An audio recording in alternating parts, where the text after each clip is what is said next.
Prepositions शब्दयोगी अव्यय.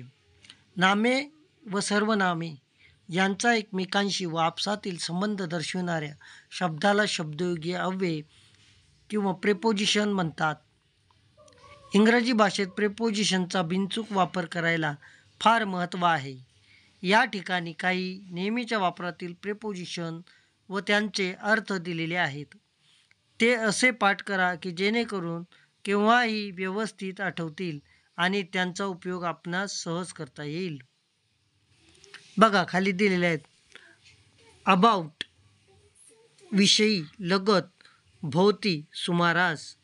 Above, above म्हणजे वर, पेक्षा, वरच्या दर्जाचा, ज्याचा प्रत्यक्ष संपर्क नाही वस्तूशी. एक्रॉस, एक्रॉस म्हणजे ओलांडून, पलीकडे, एका टोकापासून दुसऱ्या टोकापर्यंत. आफ्टर मागे किंवा नंतर. अगेन्स्ट म्हणजे विरुद्ध या अर्थाने होतो. अलॉंग, अलॉंग म्हणजे बाजूने, कडेने, आणि इकडे अराउंड, अराउंड म्हणजे च्या भोवती. च्या मध्ये मोजता येणाऱ्या न येणाऱ्या गोष्टींमध्ये, उदाहरणार्थ धूर, प्रकाश. अमॉंग, च्या मध्ये, च्या आत, एकमेकांच्या मध्ये. ॲट कडे. बिफोर समोर किंवा पूर्वी. बिलो खाली. बिहाइंड च्या पाठीमागे. बिसाइड्स च्या बाजूला, च्या जवळ. बिटवीन दोघांच्या मध्ये. बियॉइंड पलीकडे. बाय कडेला, जवळून. ने शी पर्यंत, कडून. ड्युरिंग त्या कालावधीत. फॉर करिता, साठी. फ्रॉम पासून. इन आत. स्थिती व स्थिरता दर्शवली जाते. इनटू बाहेरून आत. ऑफ चा, ची, चे, च्या, ची षष्टी विभक्तीसाठी. ऑन वर. ओव्हर वर अंतराळी. थ्रू च्या मधून, त्या मार्फत.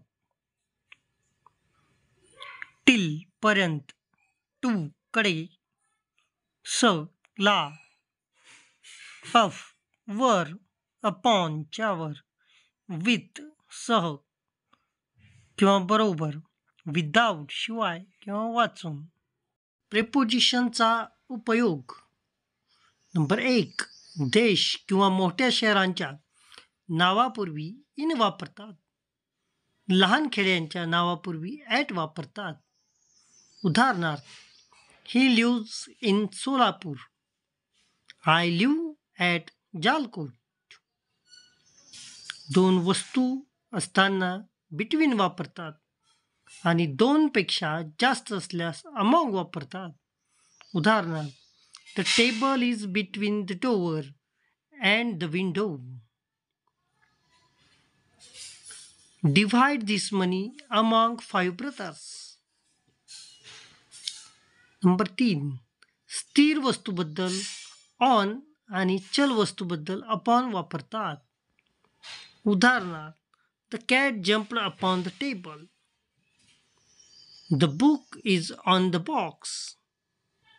नंबर 4. एखादी वस्तू, क्रिया निश्चित ठरवून दिलेला दिवस, तारीख, वार आणि महिना यांचा उल्लेख करत असल्यास, किंवा एखादी क्रिया मर्यादित जागेवर, स्थळावर, वस्तूवर घडत असल्यास त्यापूर्वी ऑन वापरतात. उदाहरणार्थ, I received this gift on my birthday. I received this gift on my birthday. Put this book on the table. I put this book on the table. Number 5.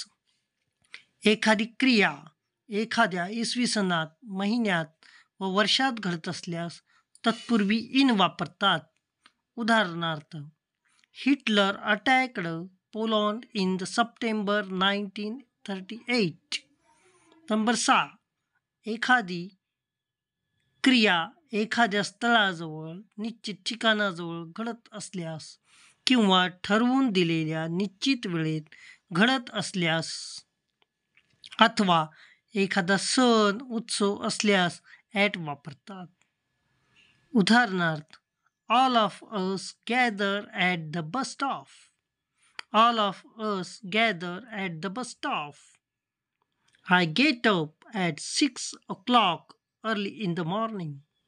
I get up at 6 o'clock early in the morning.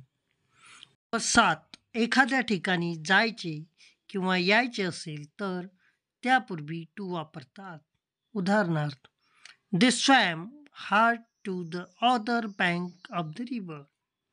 They swam hard to the other bank of the river. बघा, प्रेपोजिशनच्या वापरामधील खाचाखोचा त्या अधिकाधिक सराव करण्यातूनच लक्षात येतात. यासाठी विद्यार्थी मित्रांनो, आपल्याला या प्रेपोजिशनचा अधिकाधिक वाक्यामध्ये सराव करायचा आहे. त्यातून प्रेपोजिशन आपली पक्की होतात.